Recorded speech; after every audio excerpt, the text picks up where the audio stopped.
Sheridan, Arkansas podcast. I'm your host, Heather Atchia, senior at Sheridan High School. This is my co-host, my baby from AP Psychology, and this is our guest, Eric Shepard. Hey Heather, nice to be here again.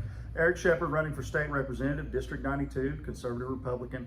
Happy to be here and happy to answer questions. Yeah, so I have just I think I have about 15 questions, but I probably will, skip a few or add a few about your campaign, what qualifies you, and why people should vote for you for state representative for District 92. So what inspired you to run for state representative in the district? Yeah, so the big inspiration that I've had was growing up, I've always volunteered, always helped out, and always had that drive and fulfillment that I got from helping others. So it's been a big driver in my life. You help others, a lot of people have this same drive. You help others, you feel great. And I've been volunteering for 20 years in our community, a little south of town on Calvert Volunteer Fire Department. And I've been a professional firefighter for 16 years doing the same thing. So a big part of my drive is to help others. I do help locally with the fire departments, but I can help now, if elected, on the state level, helping pass good bills that protect us and fight for us and make sense for our communities, our growth, our development, and to help us. And then also the bigger thing, fight against bad bills that are not conservative, don't help us, or grow government, or just don't have our best interest in mind. Yep. So what makes you the best candidate to represent our community? So you have one other candidate since Casey Reed was the Supreme Court decided he was ineligible to run. So you're running against Dawn Creekmore. So what puts you above her in this race for the District 92? Yeah, thanks for that. I'll start with every candidate thinks they're the best candidate. And that's, and so we have to highlight what we're better at or what makes us different. And I think my service history in the community is one of the biggest differences. I didn't start serving 20 years ago when I was 16 thinking I ever had a political career. In fact, even 5 years ago, if you would have said, Eric, you think you're going to run for politics, I'd have said, no way, absolutely not. And that is one of the characters that might make me good for this. I'm not a politician. I don't have a history as a politician, and I've been a hard worker, normal blue collar guy my whole life. Grew up on a family farm south of here. So I started volunteering, like we said, 20 years ago, and that same service history, you can look back at a lot of politicians, we laugh and we're going to start seeing a lot more of them come campaign season because they get active, and that's part of it. You got to be seen by the community. You got to get out there and meet people where they're at, the ball games and everything else. But my whole question would be, what have you done before that? And have you built up and helped the community through volunteerism? Have you been active in the community, giving back and in other selfless ways before you decided to run in politics? And if you look at what I've done, I have a long service history, and I have a dedication and drive to do that. On top of that, the fire service, in that saying, forged by fire, you can have leadership policies and you can be a leader, but until you've tested it, it's unfounded. You don't know how it is. But in the fire service, we form leaders, we forge them, because it's life and death. And if it works, it works. And if it doesn't, somebody might die. So it's kind of when you talk about leaders are made. And their policies are tested and proven through actions. A lot of people want to view leadership as a position. Hey, I'm a leader because I've held this position. For example, there's other politicians that have held leadership positions because that's the position they're in. It doesn't make them a leader. Yeah. They've held the position, but they can very well hold a position and not be a leader. And if you're wanting to elect a good leader, I've been doing this for years, and been a part of other boards and been a part of leadership teams. So I feel like my leadership has been proven. And a quote that I have from Lieutenant Colonel Seals, who used to be in the ROTC program here, is to be a leader, you first must be a great follower. And I think that's really important. A lot of people want to just step into, I'm a leader all of a sudden. Have you been able to follow and take direction before? Have you been able to take other people's lead? Because I'm not an expert in all fields. And when you get up to the Capitol, I'm not going to be the know-all be-all. Yeah. I will have to rely on the people of the public and our community leaders to tell me, hey, yeah, the logging industry needs this, or small businesses need that. And so it takes a vast amount of humbleness and also leadership to do this entire job. Yeah, and I can say for a fact, like my best friend, he's in the Marines, he's training to become a firefighter. Yeah. So I know, like, from what he's told me, that it's definitely, you know, they're training him to be a leader. Yeah. With all the stuff that, and he hasn't even got to the actual, like, fire aspect. I think the closest that he's, like, been to, like, the actual fire is, like, he had to climb up on his knees blindfolded in, like, a building to save, like, one person. But training to be a firefighter definitely puts you in a leadership position because you're leading these people and you're serving your community. So we kind of talked about one of the issues before we started filming, but what are the top 3 issues you believe our district is facing right now? Ooh, water. Oh my gosh, yes. Why am I brushing my teeth with brown water? Yes. Like, it's Oh awful. yeah. Yeah, and I'm kind of lucky where I'm at. I'm on South Sheridan, and we're so far away and on dead end line that I've only had about 2 or 3 days where the water looked like beer. Oh, coming out. okay, you're lucky But- because I'm south of Sheridan and mine's water's brown every day. Yes. Oh, I look on people of Sheridan, and it's constant. So what I've done trying to solve a problem, I've gone to the water department of South Sheridan and met with them. I think 3 times now, about an hour each time, because that is a big issue. And if you haven't gone by there by this point and talked to them and said, hey, what do y'all need? What's the true problem? And then talk to the Sheridan Waterworks and Little Creek to try to get a big picture on what is needed, you're probably not doing your job. Yeah, exactly. If you're running for office around here at any capacity that has a opportunity to affect change on that. But talk to them, got a good view of what the potential problem is. I think some of it is funding. You know, money makes the world go round. If you got a bunch of it, with any business, they can make things happen a little quicker. So I networked up at the Capitol a lot. Some of my time has been networking with other lawmakers because once elected, you got to have a team. Yeah, It's just like firefighting. And you will be an ineffective lawmaker if you cannot get endorsements and you cannot get the teamwork of other lawmakers that say, hey, yep, I want to work with Eric. So part of that time's been spent up there, and it's been dual fold in the aspect of, hey, now I got your time, what can we do about water? And they've brought up the fact that there will be a grant coming up in the next year or so. I think they're initially going to fund it with a $50 million, but I was told that the opening period's only going to be for about a week. Sheridan better jump on that. So since it's only open, if it is truly only open for a week, you need to be on top of it, know it's coming. And then I was told that they'll have to have their paperwork ready and ready to submit almost instantly. So I've kind of made them aware of that. I'm going to keep in the loop on that so that when it does come up, we have an opportunity to apply and try to get some of that grant funding, because I know the plant burned down, so there does need to be some grace with that. But at the same time, water is not, I don't believe water is a choice. Yeah, it's a human right. Yeah, and I've heard that on the campaign trail, that saying has been put out there. And, you know, if we're a third world country, sure, Yeah. water could be a But we're choice. in America. We are in America, and it is a critical infrastructure, critical. That's something we just take, you know, sure, we take it for granted maybe, but we take it for granted because we have it good here. And so do we take power for granted too.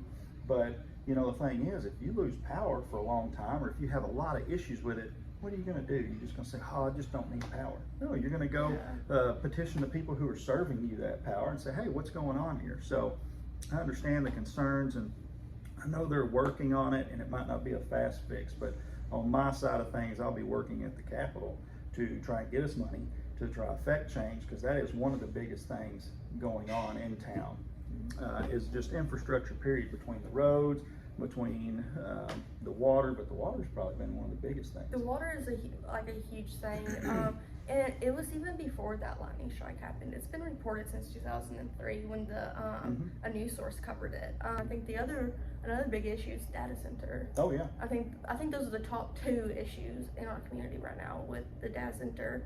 And you spoke on the data center before you started speaking. I would love for you to share that information, like kind of what you said before that. Yeah, absolutely. There's a big proponent of the populace that are, hey, you know, are you for or against it? We need to know, because no middle ground in there in between is acceptable to us. And I get the anti-data center side of it, totally understand it. But what I would state to that is this is not a red pill, blue pill type thing. You're not either for it or against it, and there's no middle ground here, because there really is. We need to see, especially on the state rep side, I think a good quality of a state rep is seeing all facts, all information laid out, then making an educated decision. Because on the state rep side, if you're willing to fold under pressure or accept half of the information, that could be dangerous, because you are passing laws that we live under. And if you're willing to get half the information because it supports your view, and I kind of want to push this way, I can justify voting this way, and you don't get the whole bunch of information, the whole lot, then I don't think you're doing your job right. I don't think you're supporting the people.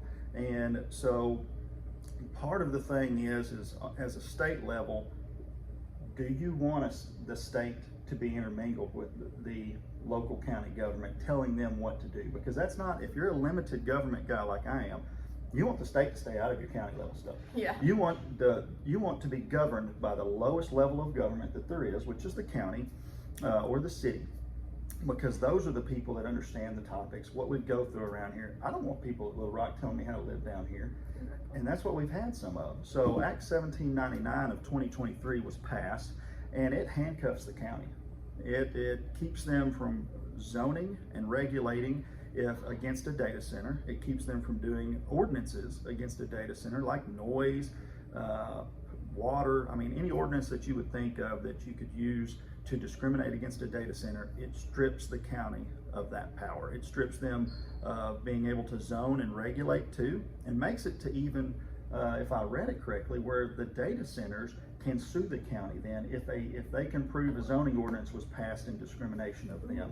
So the state came in, stripped the county of that power, and really just handcuffed them. And from a state level perspective, I would have voted against that bill or tried to take that line item out of that bill. I don't feel like it's great.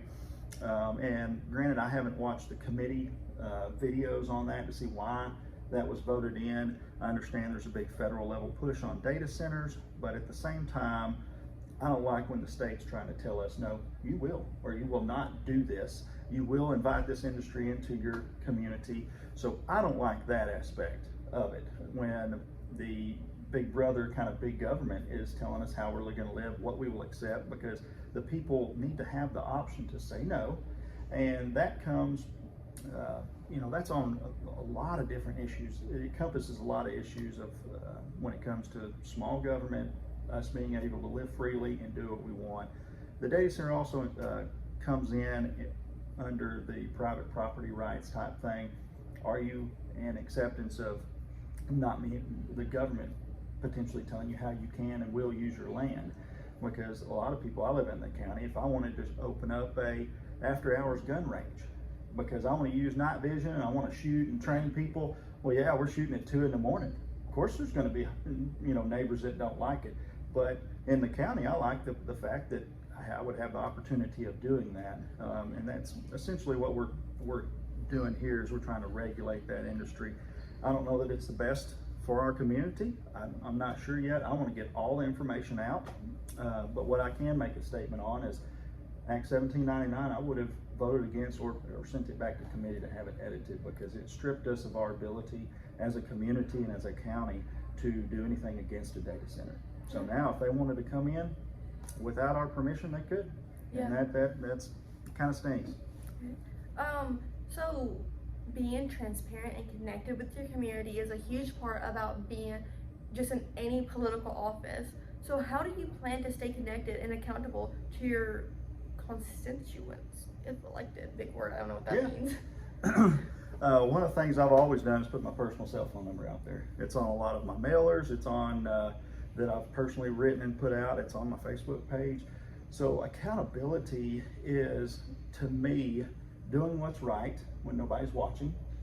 And at the state level, that will be casting votes, when a lot of times we just trust our politicians. We trust they have the best interest in mind.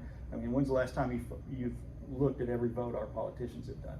I haven't. Yeah, I haven't. Unless it's just been some flagrant thing that somebody else brought up, but I don't watch that. I assume they're doing right, and I think most of the public assumes it as well. So when you get up there, doing right and voting right is going to be a big part of accountability. But there's community leaders that I've told, and they've come out to me and like Glenn Strong was one of them, said, hey, you know, if you get elected, I'm gonna be on you.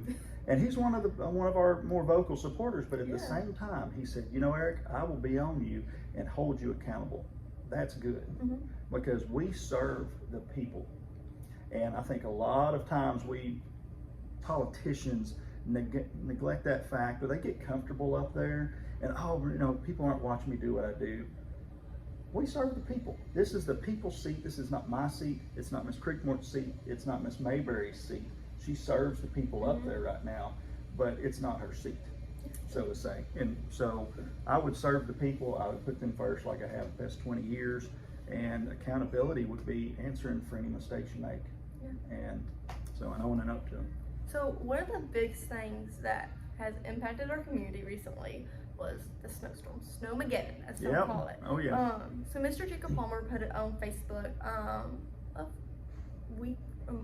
week to a month ago. I don't remember when it happened, but he asked for the candidates for the state representatives to voice their opinions on AMI days, because even though it doesn't affect me that much, if we had like extra school days, I've lost some 3-day weekends, some 4-day weekends due to this. So many families are concerned about AMI days, which stand for alternative methods of instructions, and we used to have those. And like we would take packets home and do them, or if we had Wi-Fi home, it would be on our computer. So what is your stance on AMI days? Like if they were being used again, and how would you support any changes to current policies? How do you believe AMI days impact learning, teachers, working parents in the district? One thing that I know Sheridan changed this year, they took our Chromebooks away. We can't take Chromebooks home. Like, so I think if we have AMI days, there would be some policies that need to be changed per school district. But how do you, and just even like preparing like the state and our district for snow days better, because I think our mayor talked about getting some more snow plows, but we just weren't prepared. Our district wasn't prepared at all. So if you were elected, how would you prepare our district better for snow days and on the educational side with AMI days? Okay, yeah, a lot of questions there.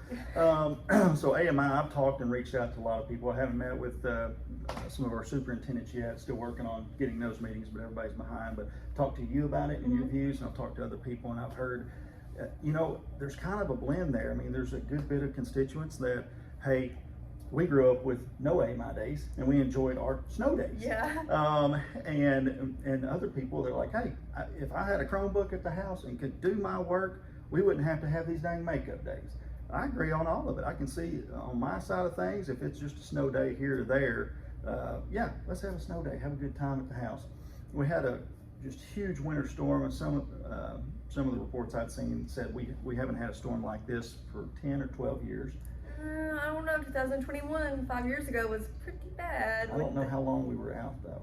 I don't know how long snow days wise. I just know we had like 15 inches of snow. We did, yeah. Yeah, that was like exactly 5 years ago. I saw Todd Jacobian post about it. I know we were out for at least 2 days because I was snowed in at my cousin's for 2 days. Oh, so it was definitely, I think that storm and this storm was like pretty bad. And then I know in like the early 2000s there was like a horrible snowstorm that or like before that, I don't know, my parents were married in this time period, but it lasted like 2 weeks without power. It was just horrible. Our county just isn't like built for that. We don't have the preparation. Oh yeah, and they're trying to balance budget versus equipment, because you have a snowplow that sits out and it sits there for 99% of its life, and it's paid for and it's done. But back on the AMI stuff, I want to support what the general populace wants. I haven't really taken, I've talked to had 10 people talk to me about AMI. Yeah. So it's not really big enough poll yet to say, absolutely, here's what my constituents want. But at the same time, I want to support the learning objectives of the school and to get kids educated. and we ought to embrace technology. If we have Yeah. Chromebooks and we can send them home, it's super easy, and we can do Zoom, or we can send data across there like, hey, finish this. It's simple enough, and you can probably still enjoy a snow day and also get 4 or 6 hours of work in. Yeah. So I'd be open to either way, really. I've had some people be like, I'll kill you if you bring 8 My Days back. That was a quote, and I'm like, really? So I was like, okay, well, good to know. Good to know. But on the other side of things, I absolutely understand because my kids are about to have 3 makeup days. And one falls, I forget what, Memorial Day, I forget what day it was. Maybe we just had one, President's Day. Yeah, we just had President's Yeah. Day, and then on the 6th, that was supposed to be a makeup day. We're gonna be in on school that day. Mhm. Even if we get like snow days added, I think it's school. It doesn't Yeah. matter to me. So it's a good year to be a senior. Yeah, but it would be good to embrace technology, and especially if we already have the hardware and Chromebooks to do it. Yeah, I feel like I know the reason that they took our Chromebooks away was because of damages. Mhm. Sorry, Sheridan School District, I still owe you $65. Breaking my computer. Listen, once the taxes returns come back, I'm giving them my $65 so I can graduate. But it is. I mean, we had so many damages last year, but we have kids who, like Miss Lewis's class. I'm in 2 of her classes, and she assigns AP quizzes on AP Classroom. So we have all that homework that has to be done at home, and doing it on a little iPhone when it's like dual screen, like here's the passage, here's the questions, or here's where you have to type, makes me want to throw my phone sometimes. Yeah. So thankfully I found my Chromebook I have at home that I haven't broke. And I'm able to do my work like that, but some people are not lucky enough to have the technology that I have Absolutely. at home. So like these kids can get far behind. Now we do have a thing at school. I didn't know this. I don't think they really said it that much. So not many students know this. We can check a Chromebook out from our 7th period teacher. Huh. But not that many students know that. I didn't know it. I didn't know until Miss Lewis Not told really me. putting it out there, are they? Yeah, because I don't think they want any more Chromebook damages. I think honor students and AP students should have a Chromebook. I feel like those students are the trustworthy people. You know, they care about their education.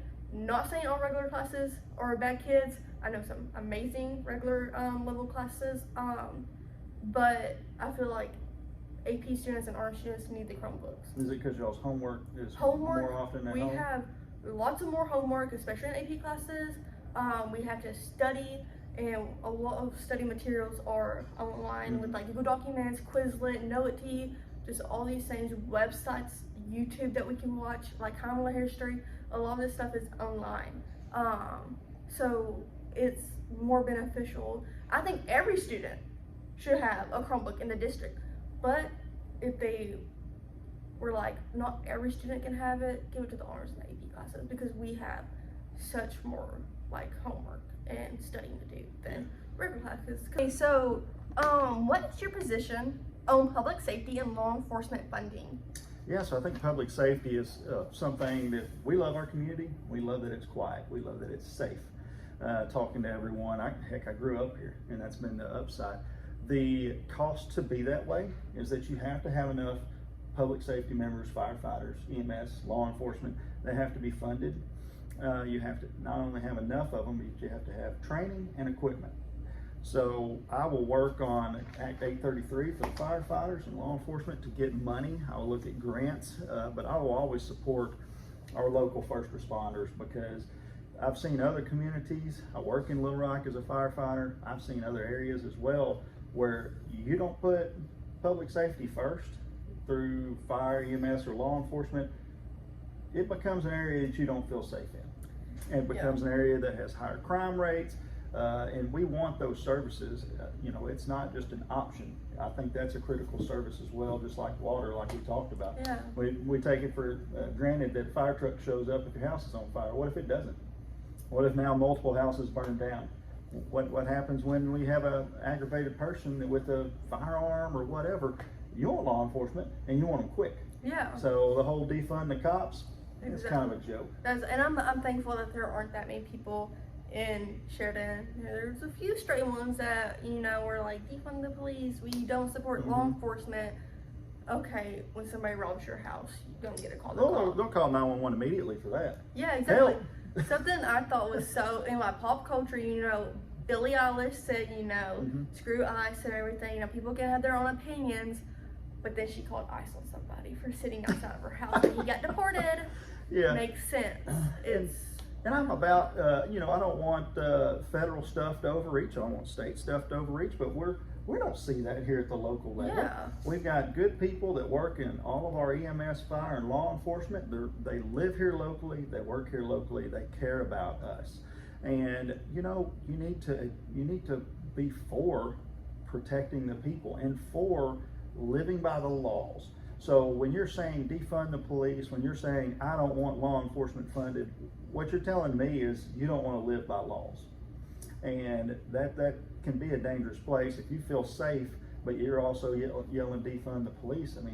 Go live somewhere else. Why don't you go to some of these other more dangerous cities that have really high homicide rates? And why don't you move there and see if you feel the same way after a year? Yeah, live in Pine Bluff for a week and then see a drive-by shooting happen in front of your house. So I don't even need the questions for this next part because this is my favorite question I'm about to ask you.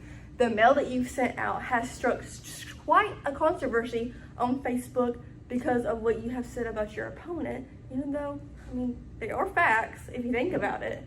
So just tell us a little bit about the mail that you sent out. Yeah, so I think it has hurt some people's feelings, and what I will say is what we've put out is Dawn Creekmore served previously as a Democrat and her service history on that.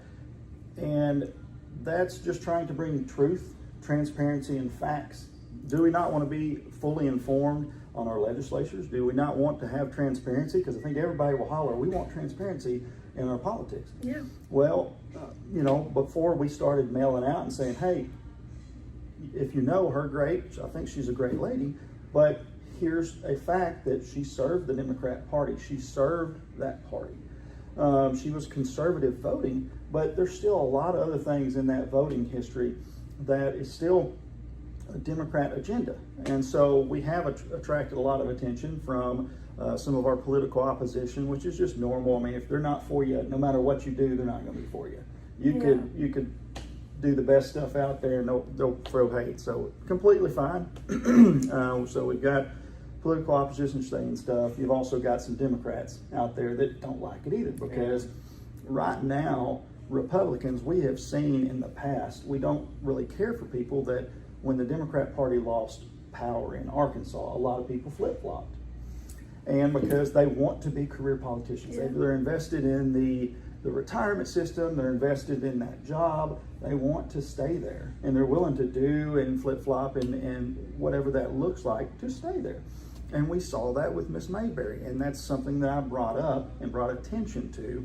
I don't think it's dirty politics. I don't think it's dirty mailers. We could have been a little more tactful in one of the mailers and landed it a little easier. But on one aspect of that, if it looks boring, people don't read it. Exactly. It's all about getting their attention. But the history is she started serving in 2005 as a Democrat. She term limited out after 6 years, because at the time term limits were 6 years. So she term limited out. She was going to be out of the seat. She ran as a Democrat senator, which would obligated her for another 4 years as a Democrat. Well, she lost that race to a Republican. Shortly after that, within a year of that race, she switched to Republican. And she said, hey, I switched because the party changed, my views haven't changed, but the party did. Well, if that's the truth, why did you switch to Republican within the same 4-year time frame that you would have obligated yourself to be a Democrat? When were you lying to people while you were running as a Democrat and saying, I'm a Democrat, and here's my views, or were you lying once you changed? Either way, when you're flip-flopping like that, she was saying, hey, I'm going to run all the way up into 14, 15 as a Democrat, but in 2011 or 12, she come back out, I'm Republican. Yeah. The power shift in Arkansas changed at that time, and everything went Republican. What I can say on myself is I've always been a Republican. Win or lose, I've always voted I've voted in some of the primary stuff, but always voted in a lot of the general elections to elect Republicans. And that started back in 2007, 2008, when I was 18. And we didn't have power. The Republican Party was not the majority then, but it is now. So it's popular to be on the Republican side now, but back then it wasn't. But yet I stood in that gap and I stayed strong to the Republican conservative views and values in that same time frame in which she was serving as a Democrat. Yeah, exactly. So that's kind of some of the stuff, you know, if she came out on the very front end and said, hey, I served as a Democrat, but she really didn't until we started doing mail-outs. It was always, I was elected as a conservative, is what the statement was. I'm like, yeah, okay. But I'm not going to attack her on her person or anything else. The only thing we've come out and said is literally, hey, you've been a Democrat. Yeah. And I don't feel like that's, you know, your political opposition will say, oh yeah, dirty mailers, they're going to holler. Of course, they don't like it. And the Democrats that are in our community will holler because they don't like it as well. They would like for her to get in office, so they like the fact that she has Democrat history. And that's completely fine. I'll be working with Democrats up there at the state capitol, trying to gain their trust and work on nonpartisan issues like roads, infrastructure, a lot of those things. There's not politics involved. We all want a good outcome for betterment of all of us. So I don't really have anything against the Democrats, but we have seen some of the flip-flopping stuff, and your conservative, hardcore Republicans don't really appreciate that. So we brought that to the forefront there. So with that covered, I think we've hit all the hot topics in our community, you know, snow, AMI days, policies, your background, and the voting, not the voting, the mail. So what would be a closing statement that you want to say to the audience of why they should vote for you and what puts you out there? Just a little closing statement. Yeah, oh yeah, kind of a call to action, so to say, because we've got early voting going on right now. And we talked about primary and general. In this race for your state rep, whoever you're voting for, we only have a primary. We do not have a Democratic opponent that's filed as a Democrat. So you have me and Miss Mayberry, and if you want to make your vote count. Not Mayberry. Creekmore. Sorry, Creekmore. Well, she's endorsed by Miss Mayberry. Yeah. She works pretty much. But if you want to make it count, this will be the only race we have. It ends March 3rd, and I would love to have your vote. I've served this community for 20 years with service and dedication. Through that time, I've learned a lot about being a leader and learning and growing those leadership skills, as well as teamwork. There's close to 500 firefighters on the Little Rock Fire Department, and then small groups of volunteer firefighters that you have to lead and bring together. Those same teamwork and leadership tactics will be used at the state to gather votes that can help us. Because if you're a legislator up there, there's 99 other state reps. So if you can go up there, yeah, you can have one vote you can cast, but if you're not able to gather a team together to vote with you and work with you, you'll be an ineffective lawmaker. We've seen that in the past with other lawmakers who've been ousted, didn't vote party lines, whatever it may be, that they didn't garner support, and every single bill they come through that they tried to pass, even though it might have been good for the people of the district, they couldn't get it passed because they couldn't work together as a team. So I've got the endorsements of many of our senators around here, many of the state reps. Those came out early because after meeting with them and talking with them a lot, they realized that I was a conservative Republican working for the right reasons and had the right heart and the right frame of mind to get it done. And they want to work with me. So you can look at our county judge, our mayor, both of the senators in our area, and the state reps. I've gotten all their support. And it's not from backdoor dealing, it's because I've talked with them and I've made those connections. Because politics at its core is just connections. It's connections with the people that you're going to be representing, and it's connections with the other lawmakers that affect changes. And if you can connect on both those levels and come together, you can make a good deal of difference in our community. And that's what I'm looking to do. So when you go to vote, I would love to have your vote and your consideration. Thank you. So that's it for the podcast. Thank you so much for coming onto the podcast again. I had previously filmed with him, I think, last semester. It was during HOCO season, and I was dressed up as Adam Sandler, and you was all up in a suit. But I misplaced that footage, which came in handy because I wanted to ask about the EMI days and the mail. So, and you were more informed on the topics, and you had talked to more people, got more endorsements throughout that time. So I think this was way better of an interview than it was before. And I was just starting out with the interviews back then, so I'm definitely more comfortable talking to the people now and reaching out. So thank you so much for coming on the podcast. We appreciate you and helping me spread your campaign. Oh, absolutely. I enjoyed coming. I hope that we get many more of these. I hope you don't graduate too terribly soon, because I'd love to be elected and then come back in after like a session or middle of the session and just kind of do an update.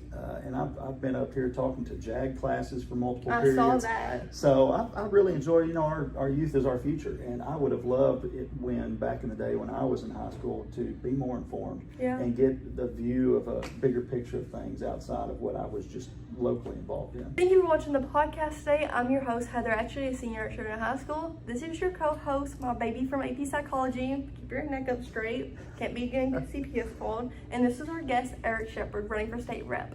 Thank you, Ashley.